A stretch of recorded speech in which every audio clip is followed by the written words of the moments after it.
Hello there, my friend. Before we dive in, let me ask you something. Where are you watching this from today? I'd love to know.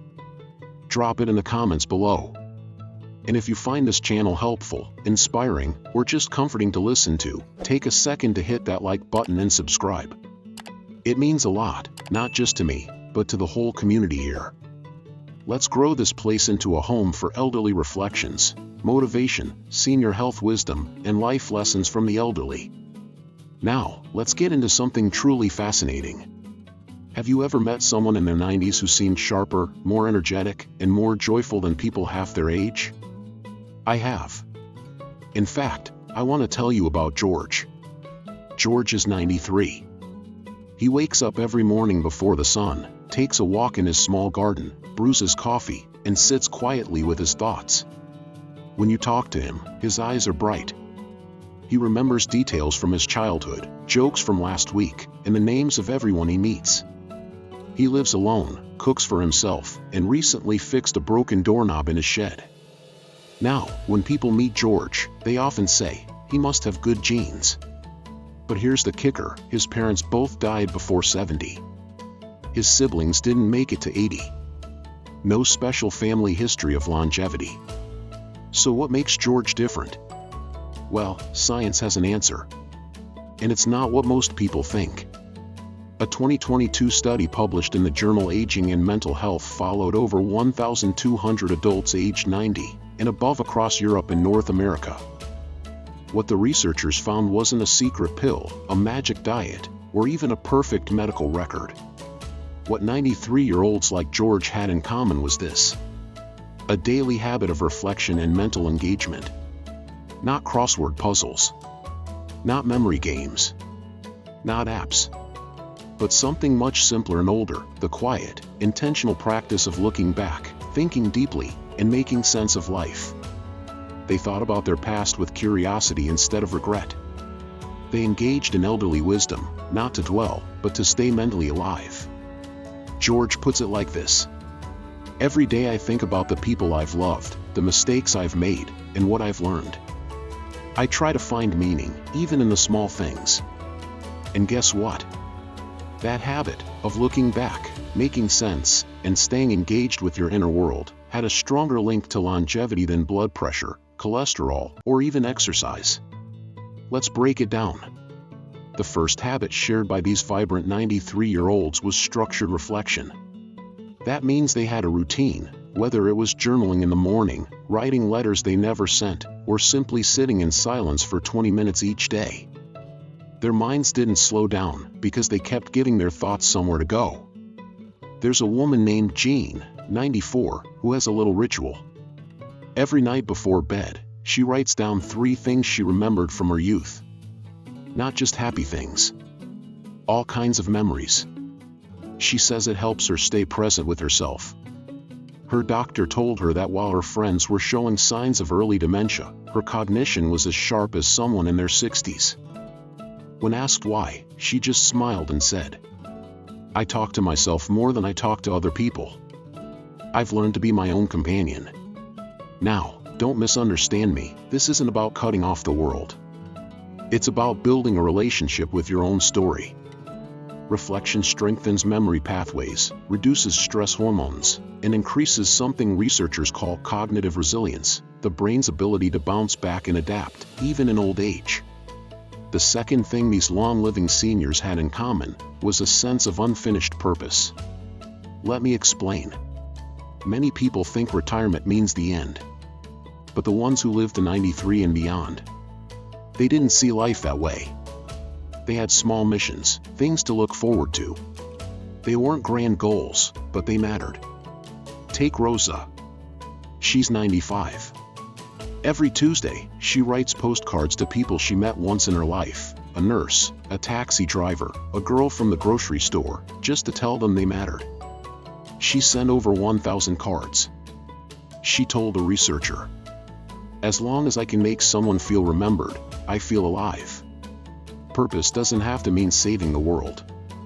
It can mean making soup for your neighbor, praying for someone who's hurting, or tending to your plants like they're old friends. These actions keep you rooted. They give you a reason to wake up, even when your knees hurt and your back won't stop complaining. There's a term for this: generativity. It's a psychological trait where elders feel a drive to pass on meaning, not just information. And studies show that people who feel generative, who still believe they have something valuable to give, live longer, have lower rates of depression, and better immune function. But let's get practical here. If you're watching this and thinking, well, I don't have a journal, and I'm not good at writing, don't worry. Start small. Pick one time each day, morning coffee, evening before bed, a walk in the park, and ask yourself, what mattered today? Or, what memory came up today, and why? You don't have to share it. You don't have to fix anything. Just notice it. That's enough. If you want to go further, try recording voice notes for your grandchildren or great-grandchildren. Even if you never send them. Tell your story, not just the happy parts, but the real parts, the fear, the hope, the loss, the laughter. That's the kind of legacy that lives longer than any inheritance. Now, let me ask you a question. When was the last time you sat quietly and reflected, not just on what you did, but on who you've become? Because that's the habit that 93-year-olds like George, Jean, and Rosa have in common. And it's a habit you can start right now, wherever you are, no matter your health, your past, or your regrets. Your story still matters. You still matter. And the more you believe that, the longer and better your life becomes. If you're enjoying this video, don't forget to like and subscribe. It helps our little corner of senior health and elderly reflections reach more people. And again, let me know in the comments. Where are you watching from today? I truly read every single one. Let me tell you about Walter. He's 92, lives in a quiet suburb outside Chicago, and every Thursday, he goes to a nearby pond to feed the ducks. It's not about the ducks, though. Walter told me. I go because it reminds me that life keeps going, even when you slow down. Ducks don't rush, but they keep floating. Now, why am I telling you this? Because Walter represents something else that researchers noticed in people who live well into their 90s, especially those who didn't get there because of genetics. It's consistency in movement. Not high-intensity workouts. Not marathons. Just daily, gentle, intentional motion. In the same study I mentioned earlier, the researchers found that people over 90 who lived independently had one surprising thing in common. They moved every single day. And not just because they had to, they moved because they built it into their identity. Walter calls it honoring the body. He does a 15-minute stretch every morning, walks after dinner, and bends down slowly every time he drops something instead of asking someone else to get it for him. These little movements are a kind of conversation between him and his body. When I stop moving, he says, I feel like I'm telling my body I'm done. And I'm not done. Science backs him up. Even light, consistent movement, walking, gardening, standing while talking on the phone, increases blood flow to the brain, reduces inflammation, and keeps the joints lubricated. In fact, the National Institute on Aging found that seniors who remain physically active have a 40% lower risk of premature death, even if their activity isn't intense. Now think about that. It's not about how far you go, but how often you show up for your own body. Let me ask you, do you move your body with intention every day? Not because someone told you to, but because you respect what your body still gives you? Let's move to the next shared habit. Emotional agility. I met Helen, a 93-year-old widow from Oregon. She lost her husband 30 years ago. She's outlived 2 of her children. And yet, she laughs. A lot. Not in a way that hides the pain, but in a way that holds both grief and gratitude in the same breath. She told me, I cry, and then I have tea. I miss them, and then I remember something funny. I've learned to let life hurt and heal me at the same time. This is emotional agility, the ability to feel everything, but not get stuck in anything.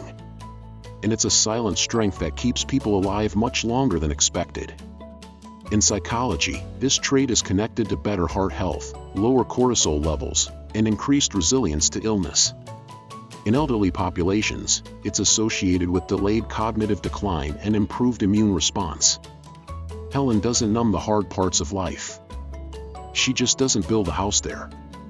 She journals. She prays. She volunteers at a thrift shop twice a week, just to be around people. She told me, the worst thing you can do after a loss is to stop letting life in. I didn't want to turn into a statue of grief. This isn't easy. And maybe you've been through losses too, a spouse, a sibling, a close friend. The older we get, the more goodbyes we carry. But if there's one thing the 93-year-olds in this study taught me, it's this. Feel what you need to feel. But keep the door open to joy. Grief may visit, but joy deserves a room in your heart too. Another habit that stood out in these long-living elders is something unexpected: routine meals. No fancy superfoods. No trendy diets. Just simple, regular, consistent eating patterns.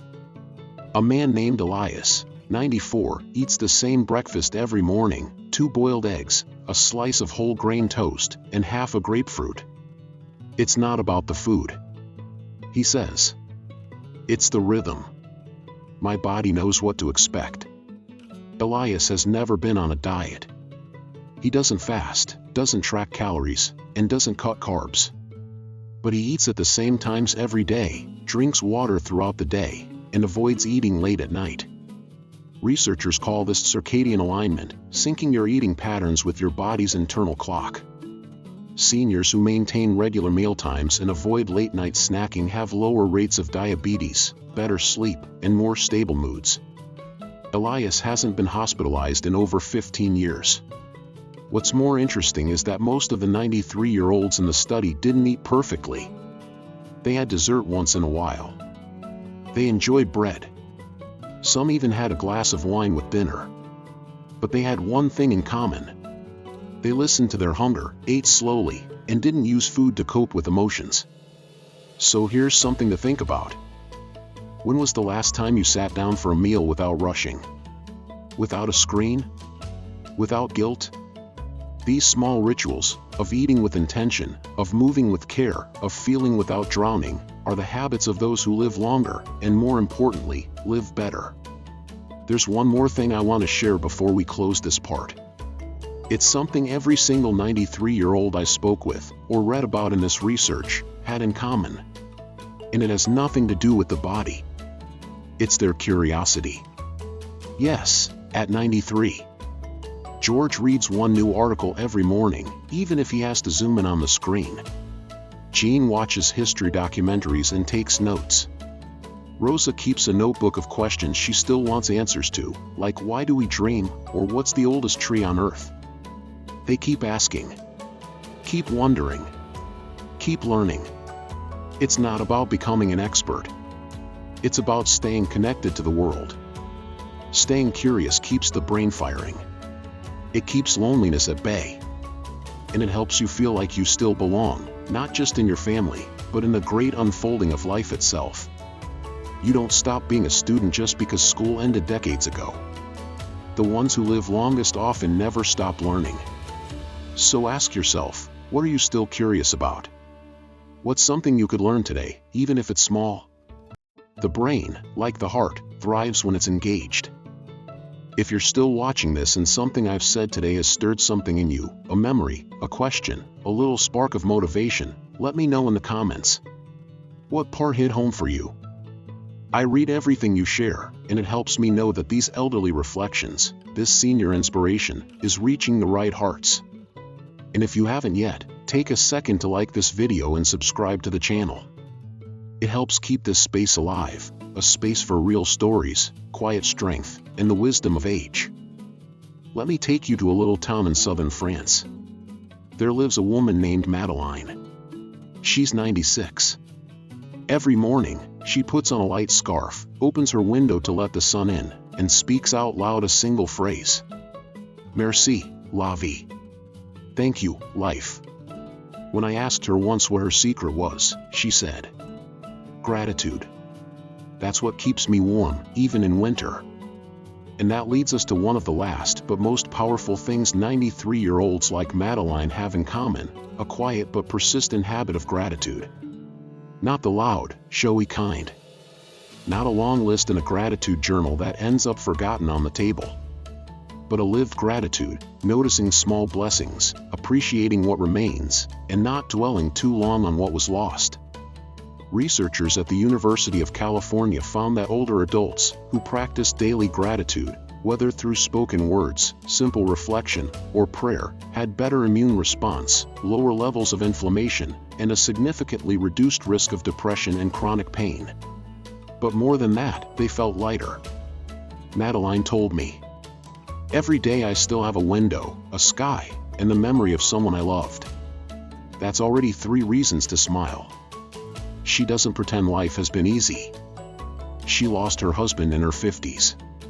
She never remarried. Her only son moved far away. But she found a way to honor life by noticing it. The habit of gratitude, for these elders, was not forced. It was chosen. A small, stubborn choice to say yes to life, even when life said no. So let me ask you, what are 3 things you can whisper thank you for today?